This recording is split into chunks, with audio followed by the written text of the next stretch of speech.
যাদব বংশের ধ্বংসের পরে একদিন শ্রীকৃষ্ণ একটি গভীর জঙ্গলে একটি গাছের নিচে বসেছিলেন। তখন জরা নামের এক ব্যাধ শিকার করতে জঙ্গলে এসেছিলেন। শ্রীকৃষ্ণের রক্তবর্ণ চরণ দেখে হরিণ মনে করে তীর নিক্ষেপ করেছিলেন জরা, যার ফলে শ্রীকৃষ্ণ নিহত হয়েছিলেন। তারপর জরা শ্রীকৃষ্ণকে দেখতে পেয়ে তার কাছে এসে ক্ষমা প্রার্থনা করেন। তখন শ্রীকৃষ্ণ বলেন যে তার পূর্বজন্মের কর্মের ফলের জন্যই তিনি জরার হাতে নিহত হন, কারণ জরা পূর্বজন্মে বানররাজ বালি ছিলেন আর তখন শ্রীকৃষ্ণ ছিলেন শ্রীরামচন্দ্র। যখন সুগ্রীব বালির সাথে যুদ্ধ আহ্বান করেন তখন যুদ্ধ চলাকালীন রাম আড়াল থেকে বাণ নিক্ষেপ করে বালিকে হত্যা করবেন এমন প্রতিজ্ঞাই করেছিলেন, কিন্তু উভয়ের দৈহিক আকৃতি একই রকম হওয়ার জন্য রাম বাণ নিক্ষেপ করতে পারেননি।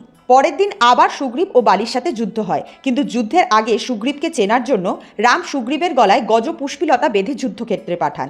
এরপর যখন বালি সুগ্রীবের যুদ্ধ চলছিল তখন রাম গজ পুষ্পিলতার চিহ্ন দেখে সুগ্রীবকে চিহ্নিত করেন এবং আড়াল থেকে বালির প্রতি বাণ নিক্ষেপ করে তাকে হত্যা করেছিলেন। এই জন্যই পরের জন্মে জরার হাতে শ্রীকৃষ্ণের মৃত্যু ঘটেছিল।